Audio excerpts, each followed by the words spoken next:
O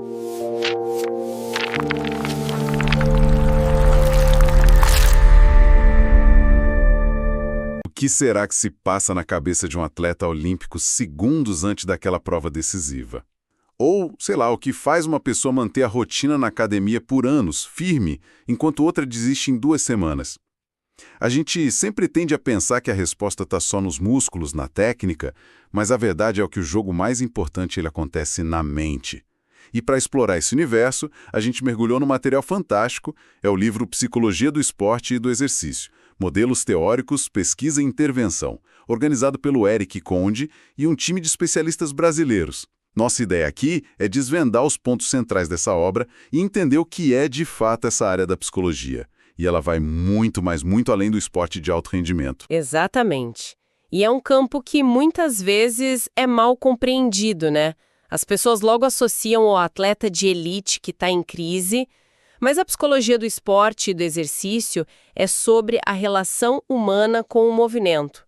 Ela investiga a motivação para começar a caminhar, o foco para acertar um alvo, a superação de limites, o bem-estar que a atividade física traz. É uma ciência que está tanto no pódio olímpico quanto na praça do bairro, sabe? A nossa análise de hoje vai nos levar pela história, pelas teorias e, o mais importante, pelas aplicações práticas que afetam a vida de muita gente. Perfeito. Então, vamos começar pelo mais básico. Para muita gente, psicologia do esporte soa como algo para ajudar um atleta a não amarelar numa final, por exemplo. Mas o livro parece tratar disso de uma forma muito mais ampla, certo? Qual é a definição formal que ele traz? Essa percepção é super comum, mas é só a pontinha do iceberg.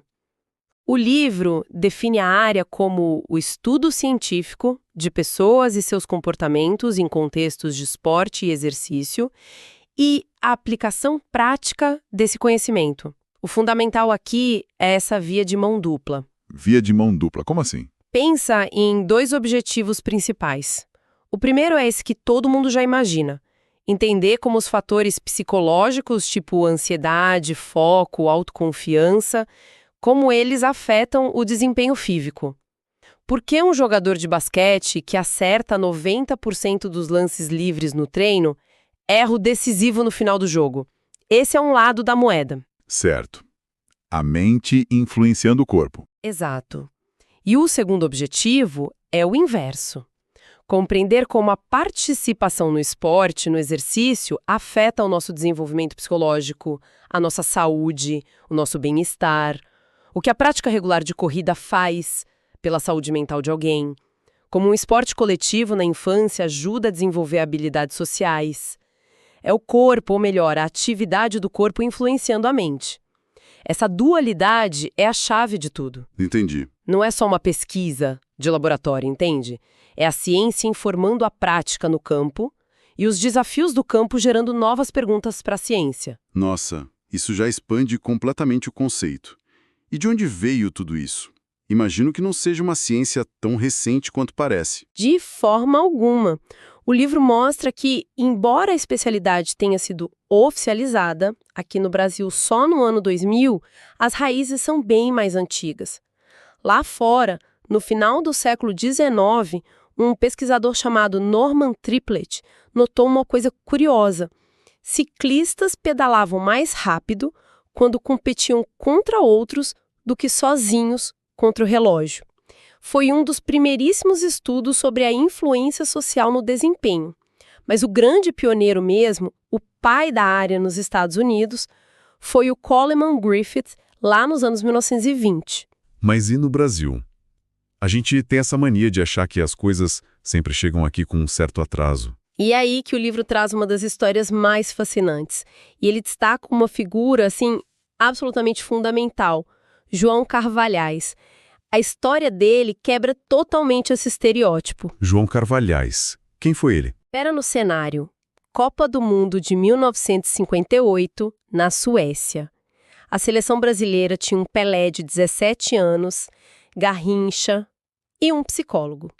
O Carvalhais já estava lá trabalhando com a equipe que seria campeão mundial, décadas antes da profissão ser regulamentada no Brasil. Peraí, 1958. O que ele fazia exatamente? Eu não consigo imaginar os jogadores daquela época numa sessão de terapia. Não, não era bem uma sessão de terapia de divã, né? Ele aplicava testes psicológicos, testes de personalidade, não só para entender o perfil de cada jogador, mas ele também ajudava na seleção de árbitros, buscando um perfil mais equilibrado para a função. Ele analisava a dinâmica do grupo, a resiliência sob pressão. Carvalhais foi um precursor, um visionário.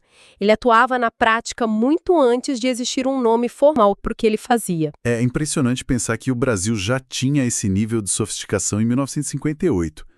Mas essa forma de testar o atleta, de buscar um perfil ideal, me soa um pouco, sei lá, meio mecânica. Como se estivessem procurando as peças certas para uma máquina. Você tocou no ponto central da evolução teórica que o livro apresenta. Essa visão que você descreveu é o que o livro chama de perspectiva moderna da psicologia do esporte.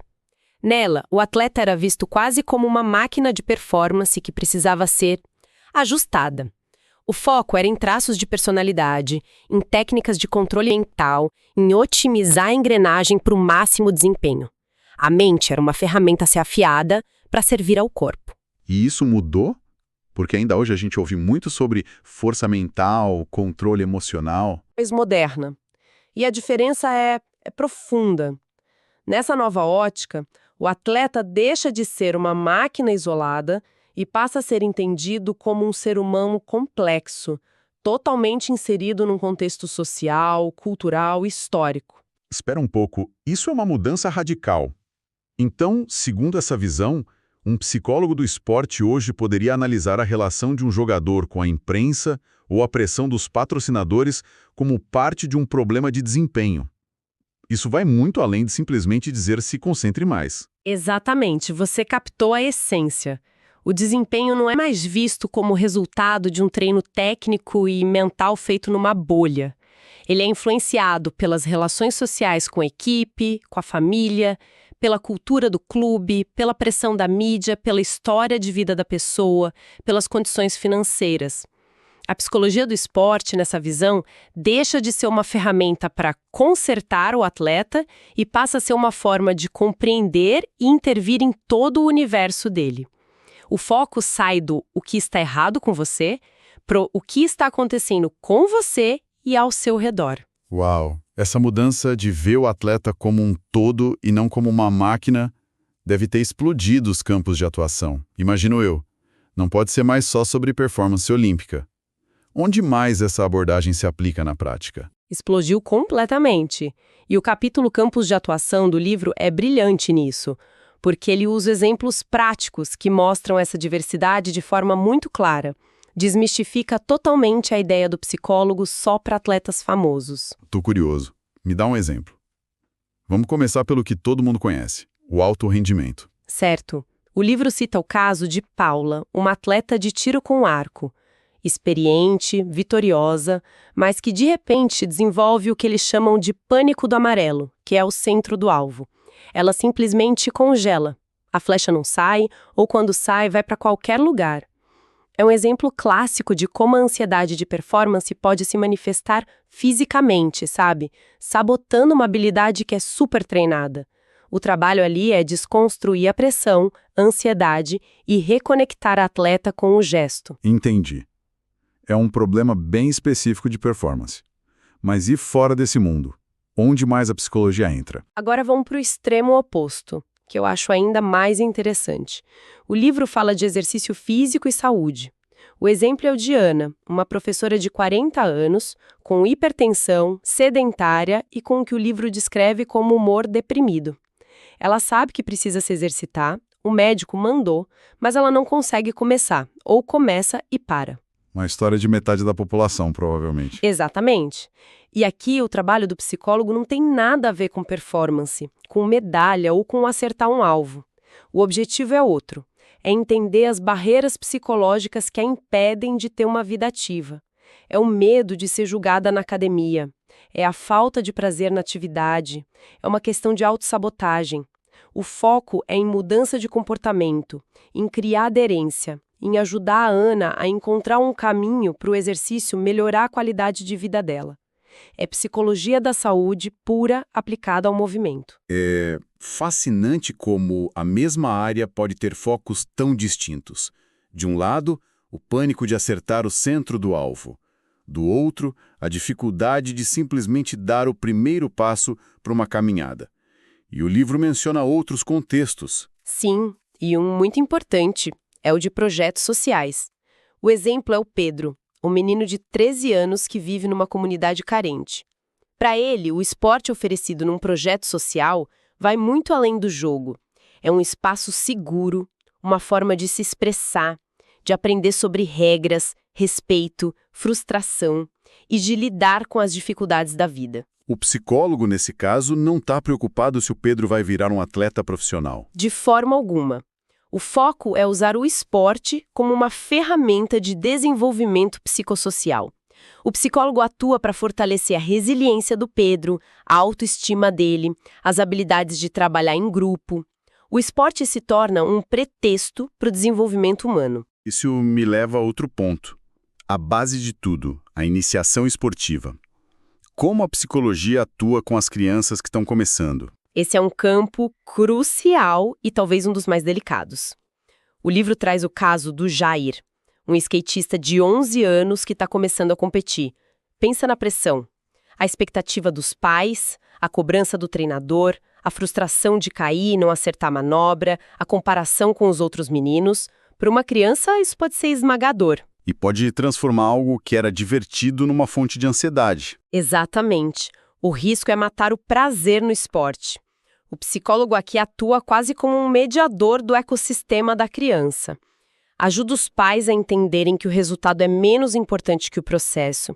Orienta o treinador sobre como dar feedback de forma construtiva e, principalmente, trabalha com o Jair para que ele desenvolva autonomia, aprenda a lidar com o erro como parte do aprendizado e, acima de tudo, não perca a alegria de estar em cima do skate. Como o capítulo 4 do livro aponta, o foco é no desenvolvimento biopsicossocial da criança, garantindo que o esporte seja uma experiência positiva, formadora e não uma fonte de trauma que afaste da atividade física para o resto da vida. Então, o que a gente pode tirar de tudo isso? Depois de percorrer esses caminhos, fica claro que a psicologia do esporte e do exercício é um universo muito mais vasto do que o senso comum imagina. Não é um luxo para atletas de elite, mas uma área que dialoga diretamente com saúde pública, com educação e com inclusão social. Sem dúvida. E essa jornada nos deixa com algumas ideias bem fortes. A primeira é essa amplitude que você mencionou. A segunda é que o Brasil tem uma história rica e pioneira na área. Figuras como João Carvalhais estavam muito à frente do seu tempo e é importante resgatar essa memória. E a terceira, que para mim foi a mais impactante, é essa evolução na forma de enxergar o atleta. Sair da visão do atleta-máquina, que precisa de ajustes, para uma visão do atleta-pessoa, imerso em um mundo complexo. Isso muda completamente o jogo. A síntese final que o livro nos deixa é essa. Seja no pódio olímpico, na reabilitação de uma lesão, na aula de educação física da escola ou na caminhada diária no parque, existe um componente humano fundamental na atividade física. O movimento nunca é só mecânico. Ele é carregado de emoções, pensamentos, histórias, relações. E entender a mente por trás do movimento é a chave não só para um melhor desempenho, mas para uma vida mais saudável e com mais significado. E tudo isso levanta uma questão importante para se pensar. Se o desempenho de um atleta é tão influenciado por sua cultura, suas relações e seu ambiente, como o livro argumenta, até que ponto a busca pela famosa força mental é uma jornada puramente individual? Ou será que ela é, na verdade, uma responsabilidade compartilhada por todo o sistema que cerca esse atleta? Os clubes, as federações, a mídia e até a própria sociedade, com suas pressões e expectativas. Gostou da resenha do livro? Para a aquisição do livro, o link está na descrição do vídeo.